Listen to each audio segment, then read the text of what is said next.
The problem I find with the access to all this information is we're getting dumber because nothing retains. Like we're saying, I got a computer right in front of me. You want to know anything? I just type it in there. I can say, because I'm more worried about getting fact checked. But sometimes I'll read something and it doesn't stick in my mind, right? And I think we're all that way. The idea was that we were supposed to be more advanced as a civilization the more information we got, and that's become false. Nowadays, kids don't even know how to do math.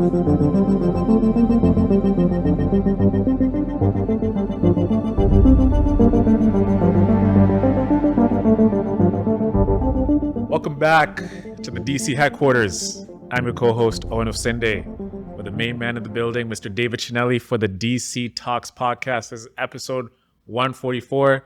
What's up, brother? DC, how you doing? All right. You? I'm good.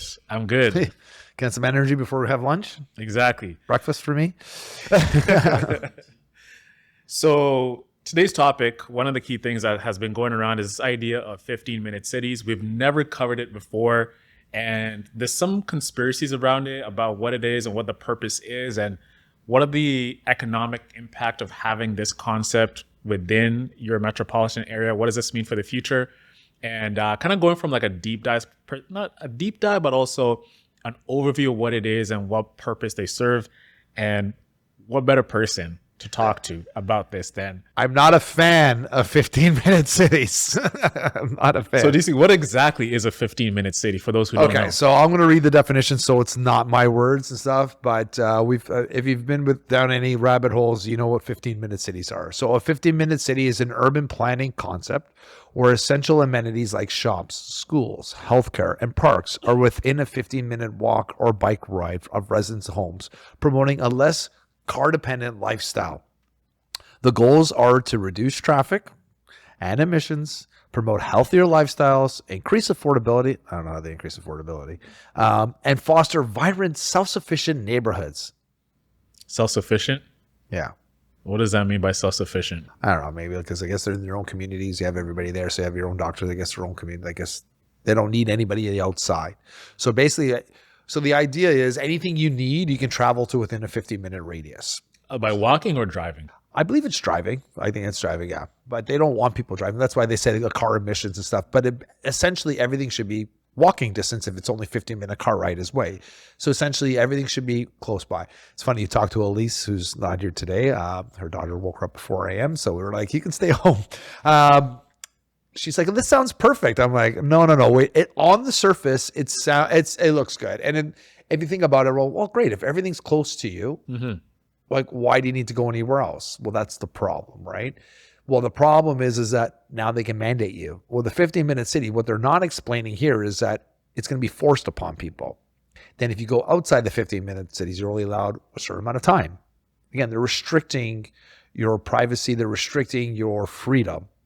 From outside of this 15-minute, it can be a huge disaster. If you're somebody like, and you're only allowed to go outside the 15-minute city in a certain amount, a lot of time, which means there's trackers everywhere you do. Every kind of movement you make is got Big Brother watching over you. Do you see the problems with the 15-minute cities? I definitely see the problem with it. So from what you just said to the listener, this can sound like conspiracy. What do you have in terms? This is not conspiracy. This is what they're planning, right? We've seen that.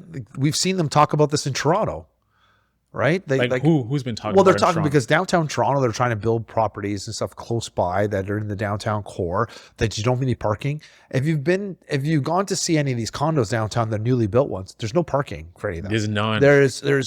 They've literally abolished most of them. Unless you have like a 2 or 3 bedroom condo, they only have small amount of parking spots that is done purposeful because they don't want you to own parking. They don't want you to own cars. So that's kind of how it starts. It's so hard to drive around now. Did you also notice like some of the parking garages downtown or structures have now been converted into condos? So they've already used the existing parking and they eliminated. So if you're driving downtown, you can't, like you said, there's nowhere to park. It's not on purpose. They want you to take transit to get down there. Right, if there were a case scenario like bike lanes, all those kinds of things to promote healthy lifestyle, but they're restricting you from driving down there. That's the idea, and they've been doing it for years. When we were kids, what they would always do is have one-way streets and make you so frustrated because you just want to get there, but I have to go. I have to go like 4. I have to make 4 left turns just to go straight. Oh no, you can't. All of a sudden, this street is no longer access, and they've been doing it for a while, and I kind of get what they, especially the downtown core, they want to get people from, obviously less traffic. But these 15-minute cities, it sounds good on top, but it's not. It's just not. Yeah. So are there parameters that define what the 15-minute city is? Because from like a GTA perspective, we have certain municipalities. We have Vaughan, we have, what's another? Let's say North York, all these different neighborhoods that encompass the GTA. So does that mean that, for example, like we're in the Etobicoke area where your office is right now, we're not at Etobicoke, we're Bloor West. Isn't this, we're in the Etobicoke area? We're in Bloor West. Okay, Okay. Thanks for correcting me. We're beside Etobicoke where I live. I live 8 minutes away, and that's Etobicoke, but this is Bloor West. Oh, okay. So there's Bloor West starts down the corner there. And then Etobicoke. I'm at Jane and Bloor, guys. If you don't know Jane and Bloor, that's where Bloor West starts. Okay, gotcha. Yeah. And then where does Etobicoke start? Which line does it? Past there. So on the other side of the bridge, yeah. So on the one side of the bridge is Etobicoke, and then on this side is, yeah. Okay. It's Bloor West. And then if you go further up, it's Baby Point or Bobby Point. It's pronounced Bobby Point. Bobby Point. Yeah. Okay. So the point I'm trying to cover here, and the question I have for you is, what parameters do they have when they're trying to implement this concept? Yeah, I'm assuming. Yeah, that's a good question, because it's like, well, then is a 50-minute radius for you, and then from everybody else? So like, do you have certain amount of places? Like, so I don't know. I don't know how they actually would implement this, because would you be in a kind of like in a silo? So if you're in this bubble over in this radius, well, then you have to use like this healthcare, this one. Or is it if you're here, you can only travel 15 minutes away? I don't know. But the idea is to restrict you from movements outside of the 15 minutes. How are they planning to implement this tracking so they make sure you're staying within your 15? Well, now you get into sci-fi stuff, right? So if you look at Black Mirror, watching movies like Black Mirror, like there's always like episodes or like, where they have the cast system or like that little phone where you get rated on. Well, that's part of it when they're saying to, well, you I guess you'd always have some sort of a phone or some sort of tracker on you, whether it's implemented in your skin, which is also kind of makes you worried about, like, is that the book of Revelation? You can't buy and sell unless you have, the mark, right? Yeah, but now did you see Bill Gates has come out too? Like they're like no longer phones and stuff. They're going to implant something. I saw this thing the other day. I don't know if it's real or not, but they're going to plant something under your skin, like a big microchip under your skin. Not even a small one. This one's a big one. I've seen other people get microchip before, but now this one is supposed to be like a big one. It's supposed to go in your forearm, and that you no longer need a phone. So well, think about that. If they started implementing that into everybody's wrist, it's easy enough to control you where you can go. I think it's a gradual step, Owen. You're not going to go from today being able to travel where you want to tomorrow, just 15-minute cities. I can see a pandemic happen, another national quote unquote pandemic, let's call it, to be planned again. And that's why a lot of times conspiracy theorists were saying with COVID was, the test run to see how many people would comply. To see when the real test comes along, how many people do we have to worry about? And it's a good way of saying, okay, here, like in order to be able to survive this, you're going to need X, whether it's an implant, a chip, or something. We need to know where you are at all times, make sure you're safe. And that's how they'll implement it. One thing I was going to mention too, how they eliminated Blackberries. So BlackBerry was like the last standing phone where you could take your battery out. That's completely cut off. That's right. So Isaac, if you hadn't heard on this time, yeah, I used to have a BlackBerry. So when we were the first smartphone was the BlackBerry. And anytime you had a problem with a BlackBerry, you would take out your battery, shake it around, and put it back in. That was the first thing. Yeah, with some other like. And Isaac made a good point. Even I think Apple, when they first came out, were able to. I don't know if you're able to do it or not, but they eliminate now. You like these things. As soon as you touch that battery, the phone is inoperable. You're done. And the company will not fix it. Now it's like, oh, you screwed up your phone, too bad, buy a new one, right? That's just how it works. There's no longer, and that's why you've ever seen these TV shows, these conspiracy TV shows and stuff. They're like, get the phone, just break it, throw it underwater. Like, it still track you. Like, just because you turn it off doesn't mean it's off. So now that these phones have the ability to track you everywhere you are, even when it's off. So like I just watched another movie the other day, which I forget he was like a assassin who was trying to retire. He was the guy from that TV show Hannibal.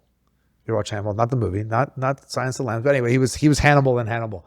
And it was a good show. It was a good movie. It was like lots of killing and stuff too. Natalie and I were watching it, but I just remembered every time he talked to somebody for 30 seconds, close the phone, take out the SIM card, break it in half. And that's kind of what it's like, right? Those SIM cards can track you, but I think the battery itself could be something implanted in there though that could always track you. So now you can't just take out the SIM card. Now they know where you're at every single time. Do you miss flip phones and Blackberries? Do you miss when those times where things were a lot simpler with SMS? It's like you're typing in like BRB. Getting a text message took like an hour just to say to Natalie, I'm like, I'm on my way home. I liked my BlackBerry. Yeah, the BBM. Yeah, BBM was great. I liked that. BBM was a messaging system, in case you didn't know what it was. It was like from BlackBerry to BlackBerry. It was pretty cool. I liked having the full keyboard and stuff and being able to type in that. Yeah, I had the one with the little ball on it too. Anyway, I really liked the phone, and it was simpler times because I remember even in my wedding, I had a Nokia, the version, because at the time Fido wasn't compatible with BlackBerry. I had Fido as my phone number, so I got their Nokia version of their BlackBerry. And I remember at my wedding, we got prepared we all got ready at my mom's house and dad's house. And then, and I remember I just left my BlackBerry, my Nokia there. Didn't even think about bringing a phone to my own wedding. Everybody I need to know is going to be there anyway. Who's going to be calling me, right? And if they need you, they know to call someone at the wedding and they'll just give you the phone. But the funny thing is my buddy Josh and Luke from Wisconsin were there. I forgot that they were trying to get in touch with me. My phone was at my parents' house. So shit, I drove to my parents' house and thank God they were in the kitchen. So I was like, oh, they found their way back. So anyway, it was good times. But yeah, man, it's funny, but because now back then, like think about it, like probably the most important day of my life, my phone was nowhere near me. We had a photographer there. And you weren't even thinking about it. Didn't even think about it. There's nothing there that's going to keep you attached to it. No. Apart from someone. I think it was a lot less stress too. Like I was an analyst at the time. I wasn't a realtor. So I was on a 9 to 5. It was a Saturday. I was off for 2 weeks. Leave me alone. Like, what do you need me for? What do you need me for? But now it's like literally like even if the problem with smartphones and stuff now is like even if you're a 9 to 5er, like your boss and stuff could be still sending you emails and it goes to your phone if you have a corporate phone or like the email and then they might expect you to work. Mm-hmm. Do you see access being part of the reasons that things have taken such a downturn towards everything from health to relationships to logistics? Because going back to the 15-minute idea, I don't understand how a 15 minutes is going to help people with that lifestyle. First of all, like where are you going to run to in 15 minutes? Where are you going to run to? Yeah, where are you going to run? Like, if I want to try to stay healthy, I go for people want to do marathons. You just stay within 15. I'm just thinking, 15 minutes. I'm thinking if I'm just like I know it's dry 15 minutes, but still, I'm just being facetious a little bit here. But I don't see how it promotes a good lifestyle. But anyway. But yeah, what I'm saying is like we brought up this idea of access, right? Like having access to everything, kind of like a micro society. Like we have everything at the hands of our fingertips. You brought up an idea here about your BlackBerry and your phone. You weren't even thinking about it. Now we have access to everything. Do you see this becoming like the next frontier for how we're going to view everything in the world? Well, it's changed everything that what people have done, right? Like, well, now like kids are writing essays using ChatGPT, which is right on your phone, right? I think one of the memes is like, take care of your health now because your future doctors submitting papers using ChatGPT. They're not even learning. So yeah, I think access is like the problem I find with the access to all this information is we're getting dumber because nothing retains, right? So we're not really taking, so like we're saying, I got a computer right in front of me. You want to know anything, I'll just type it in there. And I can say, because I'm more worried about getting fact checked, but sometimes I'll read something and it doesn't stick in my mind, right? And I think we're all that way. The idea was that we were supposed to be more advanced as a civilization the more information we got, and that's become false. Nowadays, kids don't even know how to do math. Have you ever gone to, pay for anything by cash and the number doesn't match up and you have a kid in 15, 16 years old and like, so say the number is like, $16.25. You give them a 20 and a quarter and they almost look at you like, okay, what do I do now? Or like, they have to do math in their head. I'm like, how much money do I give this guy? You give them a 20 plus a 1 and a quarter. And they're like, why? And I'm like, I want a $5 bill back. I'm like, how does that work? I had this lady, so Natalie and I were at a Raptor game. It was a Raptor relief game. And it was funny because we have to give IDs. So here, if you're listening to this outside of Canada, like or Ontario, our legal drinking age is 19. And the girl in front of us gave the ID to the patron to buy a beer. and she couldn't do the math, and she was older too, and she had to call the manager, who was like in his 20s, and they pulled out their calculator and had to calculate how old the lady was. Because like she's looking at the age on the ID and she's trying to like. She couldn't calculate how old she was, and it was like, basically, yeah. So anybody anybody born after 2006 after that day. So if it's April 4th, anybody April 4, 2006 is legal to drink here, right? And she just could not figure it out. The girl's 20, wasn't even close. And I was like, and Natalie and I looked at each other like, and she was there, like, they had to call the manager over. Like, it was like, just to do a simple math. Just to do a simple thing. So it's like, explain to me how we're getting smarter as a society with more information. They don't even know how to calculate. They have to use a calculator to do simple math. I remember when I used to work at Harvey's and everything, like counting change was like it became so natural. Like, okay, 20, here's whatever, $5, 50 cents. And you can kind of like visualize what kind of quarters and dimes and nickels you got to give to get the But also build change. your brain, right? Exactly. Yeah, it's building your brain for later things. It's like categorizing stuff. It's like, I find that our younger, it's our kids' generation, they're just influenced by everything else, by everything on the phone, and not in real life practical skills. My kids are, thank God, they know how to cook, clean. We Cook make like clean. simple foods like eggs and. Minnie likes eggs. She makes a lot of ramen noodles. She likes hot dogs, pasta. They do all that. Yeah. Mila's more of like, she likes prosciutto sandwiches as she eats, and like she's more simple stuff. But it's like, yeah, like, but she won't do as like. But anyway, they know how to cook. Like, they're not going to starve, right? Yeah. When they're at home, they're like, cook something for yourself. Yeah, the little one cooks a little bit more, but I like that. But we also get them to do chores throughout the house as well, like, and to get them to build independence. I still think they need to do a home ec class, like learn how to, not to cut the grass, but like, I learned how to sew and how to use the iron and all that kind of stuff, and like learning how to cook. Oh yeah, Mila makes great cookies, by the way. But anyway, that's a different story. But I think the 15-minute city is just representation of where our society's heading. More and more condensed, yeah. Even in our brains. That's what was leading up to this too. It's like, and then you're not going to know any better, and you're not going to know anything outside here. So like, what happens to travel? They also don't want you traveling abroad. They're going to restrict how many times you can travel on vacation. Why do they want because the amount of emissions that you are expending, you have to save up. How many cows are you eating? I'm like, I eat red meat almost every day. Right? And because when I heard the health benefits and all those health benefits got debunked, I'm like, screw you. I'm like, well, now they go to make, you only have red meat once a month. But here's Bill Gates' piece of shit, synthetic fake meat that you can eat, which is full of chemicals and all that kind of crap, or an Impossible Burger, which is going to kill you. Like, come on. So if you're trying to tell me that's not control, there's a lot of control with the food as well that we have, right?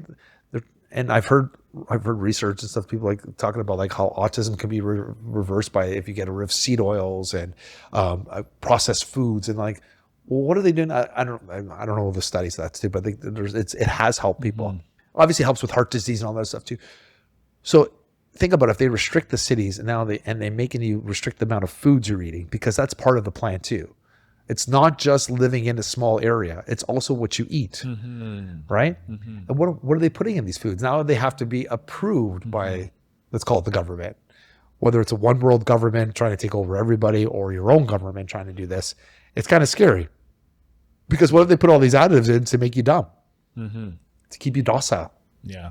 What are they putting in? What are they putting Valium into those soy. burgers? And so there's one guy's theory, which again I don't always prescribe to, all these to the actual official stories about the transgender people shooting everybody up or all the affiliated. But this one guy was like saying, you know what they're missing? Meat out of their diet. These guys are all liberals. They ate so much soy that their brains got messed up, and that's why they're shooting people. No muscle in there. Oh my God, here we go. we're gonna get into trouble now, right? But if his argument was true, you can see it. But it has. I read this book called The Whole Soy Story, and it was talking about how soy is a piece of crap, right? Basically, how they had to fortify food. Like, it's supposed to be this miracle thing, but most of the time, you get the nutrients, you can't even eat it. Your body doesn't even digest it, and it makes its stomach hurt. So they have to pull all the nutrients out and then infuse it back in to actually have any health benefits. By then, you might as well be eating plastic. But they sold you on a story that it's really healthy for you.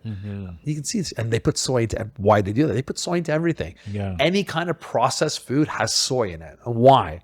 Well, soy is a preservative. It lets it have a shelf life. There's a one, she makes me laugh. She's on a conspiracy theorist, she calls herself, right? And she lives on a farm, basically self-sufficient farm. And she basically said, don't eat canned foods, especially off the grocery store. Think about that. Canned foods? Canned foods. Really? Well, think about what's in canned foods. Keeps them preserved. So that's why. And a lot of that's soy. Because I eat a lot of chickpeas from I love canned. chickpeas, yeah. So I'm trying to like think about Zucchini beans too. Yeah. even like Romano beans too. Yeah, Like I love beans. I don't eat as much beans as I did before. When I was vegan, that's all we were eating. I did vegan for 8 months. So, yeah. I got skinny. I was small, but it wasn't a good small. Yeah, I know. I noticed when I was doing jujitsu and stuff too, you just don't have the power pushing people off, right? And now it's funny now that when I lift, I'm like way stronger than I was, especially when I did that. Like I've never seen numbers like this before when I'm working out, and it's like, and I'm 47. What were your testosterone levels like when you're? I don't know. We didn't test for them. So that's the other thing, we don't test, right? So apparently soy also brings down your testosterone level. You know what also brings down your testosterone level is copious amounts of beer. You know, because those are also sprayed. Did you hear about all the sprays that they're putting on to all the wheats and all the wheat products? So be careful with the beers you drink because it's causing a... Now they're putting it on beers? Really? Well, beer also has like there are benefits to drinking beer, but if you stick to one a day. One a day? One. Then after that, the benefits of beer greatly diminishes. I only drink like 4 beers a week. And it's all one shot. all on Friday. Like after just like relax, like let's, chill the guys, watch a game. Saturday, like I'm too hungover from yesterday. Yeah. And now that I get older, like I can't drink as much as I used to be able to drink because I could, but the effects are just a lot more detrimental to me the next day. You're old. So yeah, Sunday.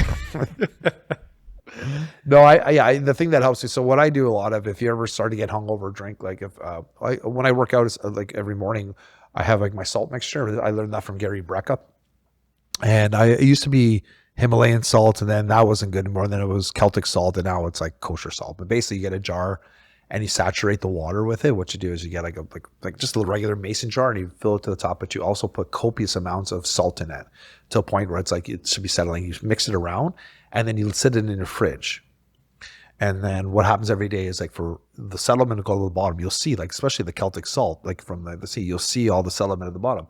All you need to do is for every liter, you add 1 tablespoon of that salt mixture because at that point, it's really powerful. It's really salty, right? It gets rid of hangovers. It's like, because when you sweat, like what I do when I work out, when you sweat, you don't just lose water, you lose essential nutrients, which salt has, right? Your body's made up of salt. You're better off drinking a Coke, a glass of milk, a coffee when you're working out and sweating than just drinking water, because water actually doesn't help your nutrients. It doesn't help your body because it doesn't stay, because the cells, it just goes through it. It doesn't, because there's it doesn't bring in the elements your body needs, which you're losing through the sweat. It doesn't replenish them because water is just, your body's made out of water, but there's other things in your sweat that go out that you need to replenish. So that's why the salt water helps replenish and you feel more hydrated. When you get hungover, it's because you're dehydrated. So try drinking salt water. So Celtic salt water? Well, I do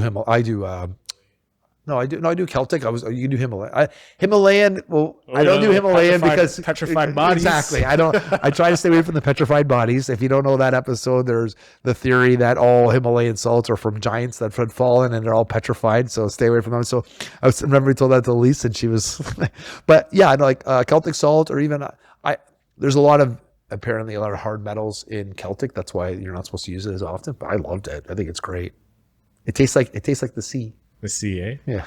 Also, like a lot of things that give you like good benefits, like kimchi, kimchi, sauerkraut too. Yeah, well, all the fermented stuff. Fermented stuff, good for digestion and. Yeah, if you ever do like a 72-hour fast, which I recommend, you're supposed to have, because for your gut biome, fermented things like good fermented sauerkraut or kimchi is like one of the things you should be eating. Yeah, right when you break your fast. Don't go right into, if you go right into protein, you'll be pooping your brains. It won't be good. It'll be hard on your stomach. Some gas as well, too. Yeah.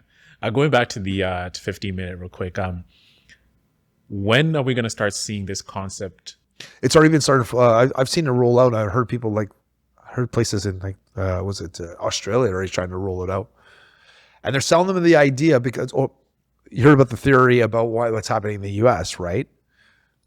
So places that they wanted to put 15-minute cities are the ones that had all those storms Or the fires. So California. California, California's Hawaii. Hawaii. I think the elites also bought a lot of those lands. Bezos, Oprah. Yeah. Now you're clicking it. Yeah. Now you're clicking it. So it's funny how the place that they tried to propose some of these things they couldn't get the buy-in, and there's video clips of them talking about like we want to have everything closer. They didn't say the 15-minute city like the buzzword, but it was kind of convenient that all of a sudden when their insurance came up for those areas, they didn't insure those areas and they got wiped out.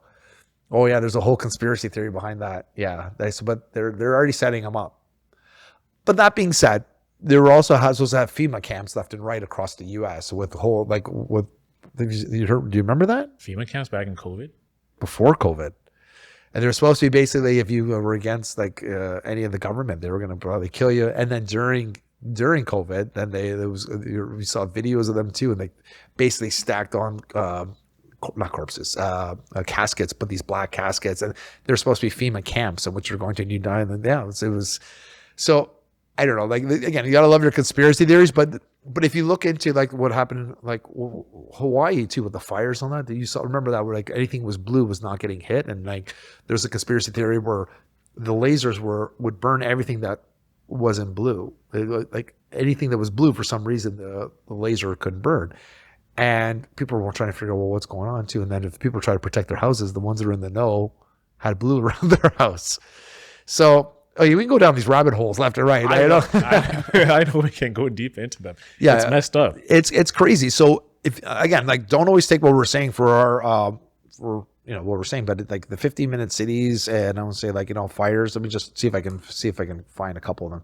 Conspiracies are life about water and the LA fires. See, here's another one, right? The Palisades. I think that's when it happens. Verifying you're a human. This may take a couple of seconds. Okay, great. Yeah, but didn't you hear about those ones? That conspiracy theory? I mean, the FEMA one, that's new, but I definitely knew about the one where they had these camps during COVID. Is like where it's like sort of what do you call it? You're not rehabilitating, but quarantining, and you stay there. They had those hotels that they were renting close to the airport, quarantine hotels. Yeah. I think they were using that as like a rollout period. Again, everything is a test, but you want to hear what this is. The massive fires continue to sweep through LA. Firefighters are relying on local water infrastructure, not designated for fires of this size. Researchers say fires in California have grown more explosive because of climate change. Now they're pushing climate change, right? You know how much we don't believe in climate change. The climate changes, but not to this point, which is largely driven by humans burning oil, gas, and coal. It's a way for them to set up 15-minute cities, right? Because they're pushing a narrative saying the reason why they're having these fires is because of, and if anybody knows, we don't have that much of an impact on the world. Have you heard about the scientists pushing back on this climate change? The amount of humans we have in here cannot cause this destruction in the amount of time that these other people have claimed. It's just almost impossible. Yet a prominent right-wing influencers and political figures, including President-elect at the time, Donald Trump, are falsely blaming the fire's destructiveness on the city not having enough water to fight the blazes. Some online commentators are falsely saying the water needed to fight the fires is instead going to be to pistachio moguls. Others are claiming inaccuracy, but I want to talk about their finger pointing from the problem. I want to see where it comes to the 15-minute cities. But water and climate experts or even the Palisades Reservoir have been full and hydrants are working perfectly. They wouldn't have allowed firefighters to change the course of the large fires. Anyway, it goes on and it talks about